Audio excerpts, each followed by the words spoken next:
Block element. आप सभी को ही जानते हैं पीरियोडिक टेबल में 4 ब्लॉक होते हैं, एस, पी, डी और एफ। आज हम आपको ए ब्लॉक के बारे में काफी विस्तार से बताएंगे। तो चलिए शुरू करते हैं ए ब्लॉक के बारे में। आप सभी का मेरे YouTube क्लास में ए ब्लॉक के बारे में जानने के लिए स्वागत है। F block elements. F block elements D block के एलिमेंट्स का ही एक पार्ट है, परंतु उसको डी ब्लॉक में नहीं रखा गया। इसका कारण है कि डी ब्लॉक में यदि ए ब्लॉक के एलिमेंट्स को रखा जाता तो मॉडर्न जो पीरियोडिक टेबल है उसका स्वरूप बदल जाता, जिसको एक्सप्लेन करने में काफी मुश्किल होता और बीच में बहुत से गैप रह जाता, जो कि हमारे मॉडर्न पीरियोडिक टेबल को बिगाड़ देता। तो इसीलिए एक तो कारण है कि ए ब्लॉक के एलिमेंट्स को डी ब्लॉक के एलिमेंट्स से दूर किया गया। दूसरा एक कारण है कि ए ब्लॉक के एलिमेंट्स का अंतिम इलेक्ट्रॉन एफ ऑर्बिटल में प्रवेश करता है, इसलिए उसको ए ब्लॉक के एलिमेंट में रखा गया है। अब हम इसको आपको डिटेल्स में बताते हैं। सबसे पहला तो है डी ब्लॉक के एलिमेंट को ट्रांजिशन एलिमेंट कहा जाता है। ट्रांजिशन का मतलब होता है संक्रमण तत्व, यानी डी ब्लॉक के जो एलिमेंट्स होते हैं वो एस ब्लॉक और पी ब्लॉक के एलिमेंट के गुण धर्म को मिलता जुलता है, यानी एक दूसरे को वो जोड़ के रखा है। जैसे जैसे हम डी ब्लॉक को एलिमेंट्स को एस ब्लॉक की ओर जाएंगे तो उसकी गुणधर्म एस ब्लॉक के तत्वों से मिलता जुलता रहेगा। जैसे जैसे हम पी ब्लॉक की ओर जाएंगे तो डी ब्लॉक के तत्वों का गुणधर्म पी ब्लॉक से मिलता जुलता रहेगा, यानी ये दोनों को जोड़ करके ही उसके गुणधर्म को बीच में लाया गया है। इसलिए डी ब्लॉक के एलिमेंट को ट्रांजिशन एलिमेंट कहा जाता है और जो ए ब्लॉक के एलिमेंट है वो डी ब्लॉक के ही एलिमेंट के और अंदर का पार्ट है, इसलिए उसको इनर ट्रांजिशन एलिमेंट कहते हैं। तो डी ब्लॉक को कहते हैं ट्रांजिशन एलिमेंट और ए ब्लॉक को, चूंकि ये डी ब्लॉक का ही एक हिस्सा है, उसके अंदरूनी पार्ट है, इसलिए इसको इनर ट्रांजिशन एलिमेंट्स कहते हैं। अब हम देख लेते हैं कि ए ब्लॉक में कौन कौन से तत्व होते हैं। तो उससे पहले मैं आपका डेफिनेशन दे देती हूँ। ए ब्लॉक के एलिमेंट्स किसे कहते हैं, तो आपको बताना है वह तत्व जिसका अंतिम इलेक्ट्रॉन बाह्यतम कोश के एफ उपकोश में प्रवेश करता है या एफ ऑर्बिटल्स में प्रवेश करता है, उसी को कहा जाता है एफ ब्लॉक एलिमेंट्स, यानी ए ब्लॉक के तत्व। अब हम इसका ए ब्लॉक्स में कौन कौन से एलिमेंट्स हैं, पहले हम उसका नाम और उसका सूत्र हम याद कर लेते हैं, उसके बाद हम लोग नेक्स्ट इसका जो टॉपिक है उस पर आएंगे। सबसे पहले इसका हम लोग नाम याद करते हैं। हम लोग जब डी ब्लॉक में 6th पीरियड और 7th पीरियड को देखते हैं तो आप देखेंगे 6th पीरियड में आता है आपका लैंथनम, जिसका एटॉमिक नंबर होता है 57, और जो 7th पीरियड है जिसका डी ब्लॉक के जो एलिमेंट है उसका नाम है एक्टिनियम, जिसका एटॉमिक नंबर होता है 89। उसके बाद यानी लैंथनम और एक्टिनियम के बाद जो भी तत्व 14 तत्व 14 एलिमेंट्स होते हैं उसको एफ ब्लॉक में रखा गया है। तो ये जो 6th पीरियड यानी जो छठा आवर्त के जो तत्व है वो है आपका cerium, CE cerium, PR praseodymium, ND neodymium, PM promethium, SM samarium, EU europium, GD gadolinium, TB उसका नाम है terbium, DY dysprosium, HO holmium, ER erbium, TM से होगा आपका thulium, YB lutetium, lutetium, cerium, praseodymium, neodymium, promethium, samarium, europium, gadolinium, terbium, dysprosium, holmium, erbium, thulium. अब इसका सूत्र कैसे है, हम कैसे उसको याद रख सकते हैं? तो इसका सूत्र आपको दिया है सीरियम से श्रीमती, सीरियम से श्रीमती, श्रीमती प्रीशा, पीआर से क्या होता है? प्रेसियोडाइनियम, पीआर प्रेसियोडाइनियम, एनडी नियोडाइनियम। श्रीमती प्रीशा ने प्रेम से यूरोप को गोल्ड तब दिया और कहा को मैंने वाक्य को सही मीनिंग देने के लिए जोड़ा है, और कहाँ का कोई एलिमेंट्स नहीं है, एलिमेंट का नाम नहीं है। श्रीमती प्रीशा ने प्रेम से यूरोप को गोल्ड माने सोना जो हम पहनते हैं, गोल्ड तब दिया और कहा, हे होलियम से, हे इंजीनियर तुम यहाँ बाहर लाओ। वाई बी माने वाई बी को हम क्या बोलेंगे? वाई बी का नाम हो गया आपका इटरबियम, वाई बी इटरबियम। तो इटरबियम से हमने शब्द को जोड़ा है यहाँ बाहर, वाई से यहाँ, बी से बाहर, इटरबियम यहाँ बाहर, ल्यूटियम लाओ। श्रीमती प्रीशा ने प्रेम से यूरोप को गोल्ड तब दिया और कहा, हे इंजीनियर तुम यहाँ बाहर लाओ। तो यहाँ से यहाँ तक 58, 59 से लेकर के ये 71 तक 14 एलिमेंट्स होते हैं। उसी तरह से पीरियोडिक टेबल में डी ब्लॉक में जो 7th पीरियड होता है, एक्टिनियम के बाद जो एलिमेंट्स आते हैं उसका आपका नाम है thorium, TH thorium, protactinium, PA protactinium, uranium, फिर हो गया आपका NP से नेपच्यूनियम, PU से प्लूटोनियम, AM से अमेरिसियम, CM से क्यूरियम, क्यूरियम, BK से हो गया बार्केलियम, CF से हो गया आपका कैलिफोर्नियम, ES से हो गया आपका आइंस्टेनियम, FM से फार्मियम, FM फार्मियम, MD से मेंडेलेवियम, जैसे मेंडल एक वैज्ञानिक है उसके नाम से मेंडेलियम या मेंडेलेवियम, NO से हो गया नोबेलियम, NO नोबेलियम, जैसे नोबेल गैस होता है वैसे ही नोबेलियम, LR से लॉरेंसियम। तो थोरियम 90 से लेकर लॉरेंसियम 103 तक 14 एलिमेंट होते हैं। इस तरह से F ब्लॉक में टोटल 28 एलिमेंट्स होते हैं। अब आपको बताया गया है कि वह एलिमेंट जिसका अंतिम इलेक्ट्रॉन बाह्यतम कोश के यानी आउटर मोस्ट सेल के F ऑर्बिटल में प्रवेश करता है उसे कहते हैं F ब्लॉक एलिमेंट्स। तो हम लोग इसको प्रूफ करके बताएंगे कि सही में वो F ब्लॉक में उसका अंतिम इलेक्ट्रॉन जाता है या नहीं। तो चलिए इसका इलेक्ट्रॉनिक विन्यास देख लेते हैं। तो देखिए हमने लिखा है सीरियम जिसका एटॉमिक नंबर है 58। तो अफबाव के प्रिंसिपल के अनुसार हम सब जानते हैं इलेक्ट्रॉनिक जो विन्यास होती है बढ़ते हुए ऊर्जा के क्रम में होता है, यानी सबसे पहले कम ऊर्जा में इलेक्ट्रॉन प्रवेश करता है, उसके बाद अधिक ऊर्जा वाले कोश में इलेक्ट्रॉनों का भराव होता है। तो यहाँ पे देखिए लेफ्ट साइड में हमने अफबाव के प्रिंसिपल का जो इलेक्ट्रॉनों का प्रवेश होता है उसको हमने ऐसे बताया है।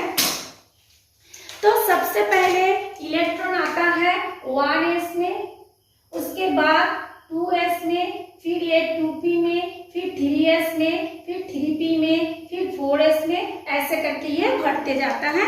हमने देखिए यहाँ पे लिखा है 1:2, 2:2, 2p6, इसी तरह से हमने भरा है 3:2, 3p6, 4:2, 3d10, 4p6, 5:2, 4d10, 5p6, 6:2, 4f2। आप देखे होंगे कि कभी 3 के बाद 4 आया, 4 के बाद 5 आया, 5 के बाद फिर 4 आ गया, 4 के बाद फिर 5 आया, 5 के बाद 6, 6 के बाद फिर 4 आ गया।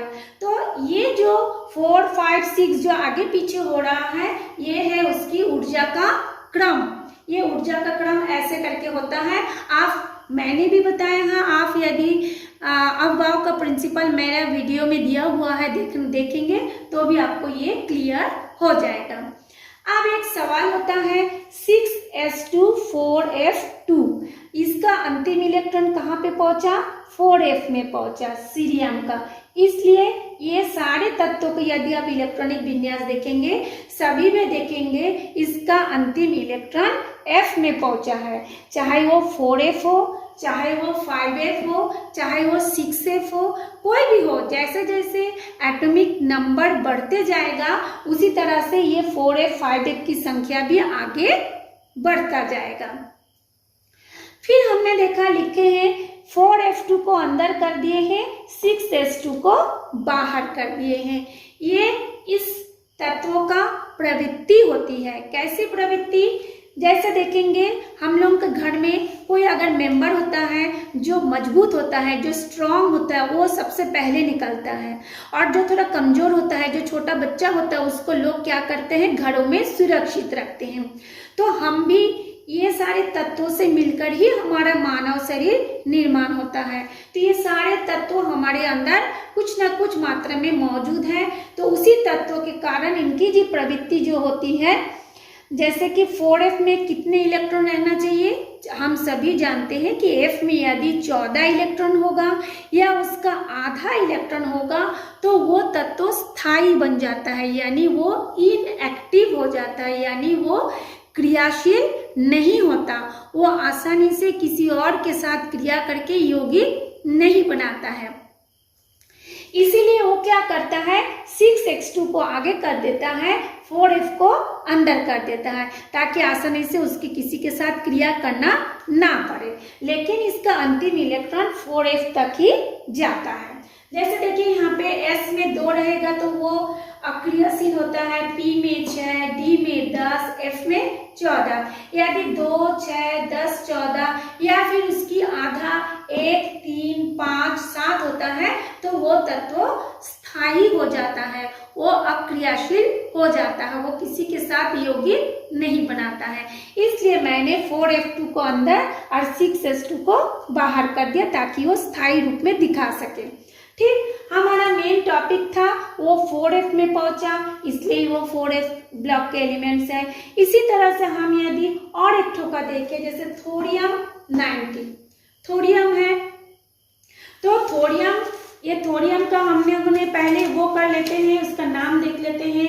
थोरियम का सूत्र क्या होगा, इसका हमने आपको बताया नहीं। इसका सूत्र होगा थोरियम से थोड़ा, Pa से हो गया प्रोटेक्टिनियम से पढ़ा, थोड़ा पढ़ा उसने, थोड़ा पढ़ा उस माने यूरेनियम, Np से नेपच्यूनियम, थोड़ा पढ़ा उसने पर, प्लूटोनियम से पर, Am से मतलब होता है अमेरिसियम, थोड़ा पढ़ा उसने पर आदमियों, Cm से हो गया क्यूरियम, आदमियों से बहुत कुछ सीखा, Cf से क्या हो गया कैलिफोर्नियम, बहुत कुछ सीखा, Es आइंस्टीनियम, बहुत कुछ सीखा, ऐसा फिल्मों में नंबर लगा। थोड़ा पढ़ा उसने पर आदमियों से इतना कुछ सीखा कि फिल्मों में उसका, बहुत सारे फिल्मों में उसका नंबर लग गया, यानी लाइन लग गया, उसके पास बहुत काम आ गया। ठीक है, थोड़ा पढ़ा उसने पर आदमियों से बहुत कुछ सीखा, ऐसा फिल्मों में नंबर लगा। तो अब हम थोरियम का इलेक्ट्रॉनिक विन्यास देखते हैं। 1s2 2s2 2p6 3s2 3p6 4s2 3d10 4p6 5s2 4d10 5p6 6s2 4f14 5d10 6p6 7s2 5f2। तो यहाँ पर भी देखिए इसका अंतिम इलेक्ट्रॉन F में प्रवेश किया, इसलिए इसको F ब्लॉक के एलिमेंट्स कहा जाता है। और इसको यदि हम सही करके लिखें तो F अंदर आ जाएगा और S कहाँ होगा, बाहर होगा। वही सेम रूल, क्योंकि S जो होता है पूरा भरा होने के कारण वो स्थायी बन जाता है। अब हम आते हैं इसका सूत्र में, जो कि आप लोगों को रटने में भी दिक्कत होता है, समझने में भी दिक्कत होता है। आज हम आपको उसको पूरी तरह से कोशिश करेंगे कि आपको ये समझ में आ जाए। तो इसका जो सूत्र होता है n-2f⁴ 1 to 14, यानी f का मान जो होगा, ये जो मान हमने लिखा ना f2, यहाँ पे 5f2, इसका मान जो होगा 1 से लेकर 14 के बीच में कोई भी संख्या हो सकता है। 1 भी हो सकता है, 2 भी हो सकता है, 3 भी, 4 भी, ऐसे करके 14 के बीच में या 14 तक कुछ भी हो सकता है। इसलिए हमने इसको लिखा 1 to 14, माने 1 से 14। हमने नहीं लिखा, ये बुक्स में लिखा है। n का वैल्यू, फिर d का वैल्यू कितना होगा, n-1d 1 से लेकर 10 ns2। अब ये n क्या है, n होता है नंबर ऑफ ऑर्बिटल, यानी वो कौन से ऑर्बिटल तक पहुंचा, अंतिम ऑर्बिटल कौन से तक पहुंचा। यदि हम इसको या फिर इसको दोनों को ही देखें तो इसमें देखिए ये 6s तक पहुंचा, इसमें देखिए ये 7s तक पहुंचा। तो यदि हम इसका वैल्यू निकालना चाहें तो n के जगह में हम 6 लिख के 2 घटाएंगे, और यदि हम इसका वैल्यू निकालना चाहें तो n के जगह में हम 7 लिखेंगे, फिर 2 घटाएंगे। तो चलिए हम लिख के बताते हैं इसका वैल्यू। n के नीचे लिखते हैं 7 - 2, कितना हुआ 5f 1 से लेकर 14। 7 में से 2 को हमने माइनस किया तो कितना आया 5। फिर ये f को f, इसका ऊपर का जो नंबर होगा 1 से लेकर ये 14 तक। तो देखते हैं जो हमने इलेक्ट्रॉनिक विन्यास लिखा है ये सही लिखे हैं या गलत। तो हमारे जो थोरियम का f में कौन सा f तक जाएगा, 5f तक। तो देखिए यहाँ पे 5f तक गया। अब सवाल है कि 1 होगा या 14, वो तो निर्भर करेगा आपकी एटॉमिक नंबर के ऊपर। तो एटॉमिक नंबर के हिसाब से यहाँ पे f में क्या आया है 2, तो आप 1 से 14 के बीच ये 2 आ गया। अब सवाल होता है कि हमने उसको 7 से माइनस क्यों किया, क्योंकि इसका अंतिम इलेक्ट्रॉन कहाँ पर पहुंचा 7 तक, यानी उसकी संख्या क्या हो गई 7।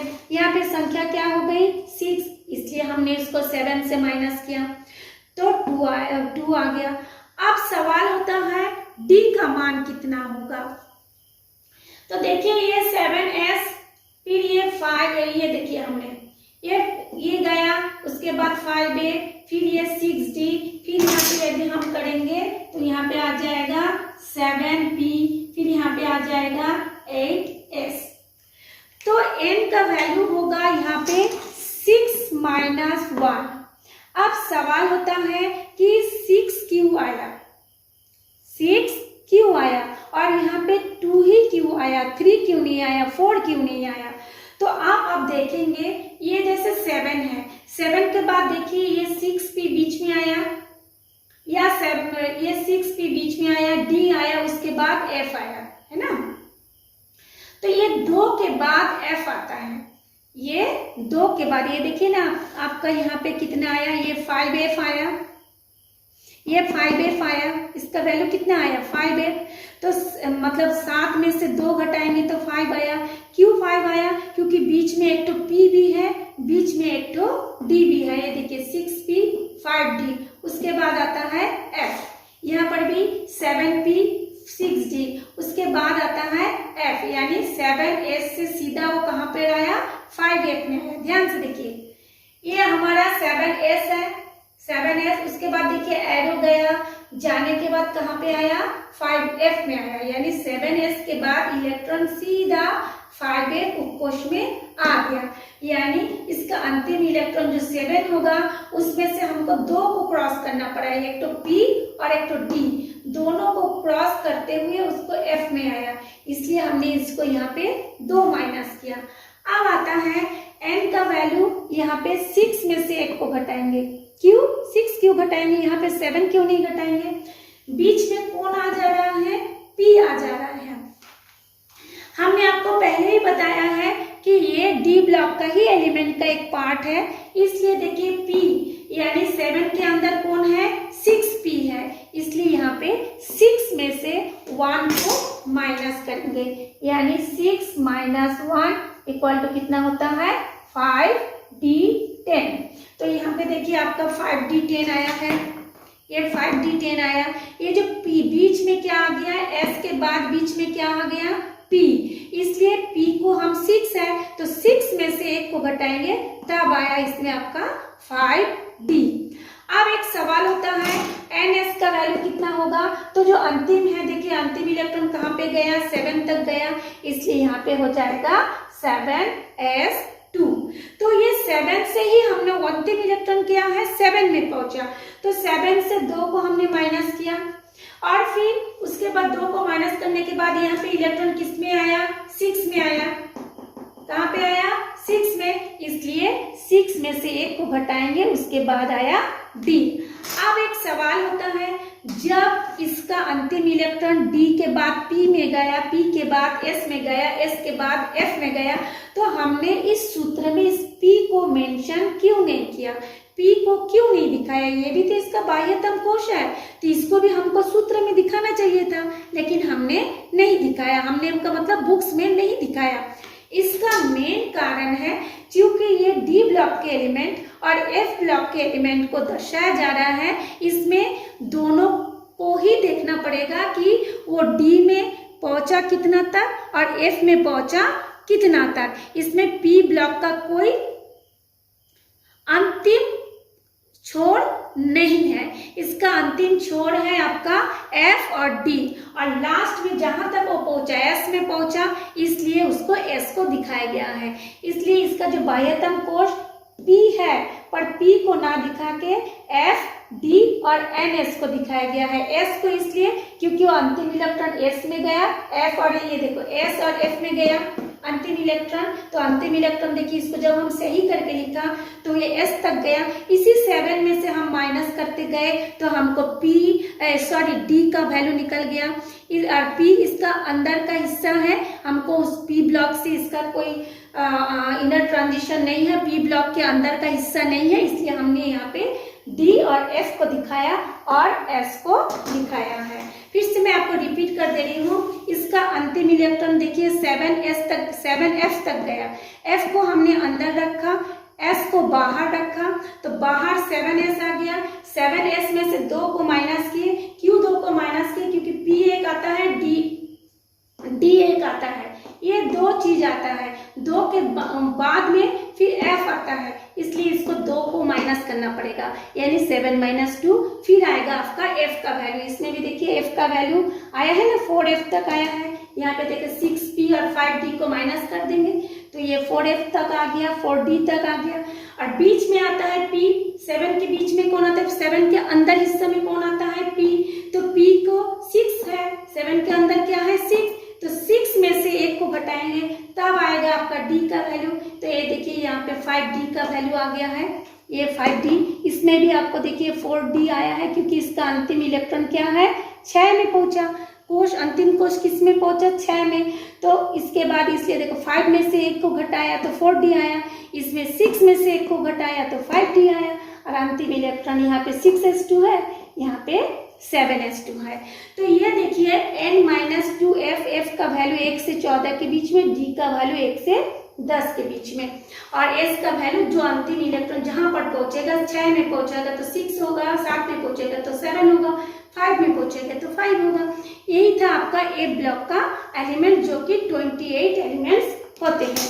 अब इसका कुछ लक्षण है जो विशेषताएं हैं मैं उसके विशेषताओं के बारे में बता दे रही हूँ। इसमें 2 सीरीज है 4f और 5f, है ना। तो 4f के तत्वों को लैंथेनाइड कहते हैं और जो 5f के तत्व होते हैं इसको बोलते हैं एक्टिनाइड। ये हो जाएगा 4f और ये वाला हो जाएगा 5f।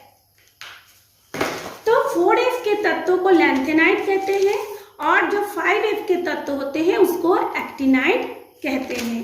तो 4f के तत्व सीरियम से ल्यूटियम तक और 5f के तत्व जो होता है थोरियम से लॉरेंसियम तक होता है। अब इसकी कुछ लक्षण क्या होता है, ये सभी तत्व जो होते हैं भारी होता है, बहुत भारी होता है और इसके जो इलेक्ट्रॉन होते हैं एक दूसरे से मजबूत बॉन्ड से पकड़े रहते हैं, आकर्षित हुए रहते हैं, इसलिए इसको गलनांक और कथनांक माने इसको पिघलाने के लिए, उबालने के लिए बहुत अधिक ताप की आवश्यकता होती है, इसलिए इसका गलनांक और कथनांक मेल्टिंग पॉइंट और बॉइलिंग पॉइंट बहुत उच्च होते हैं।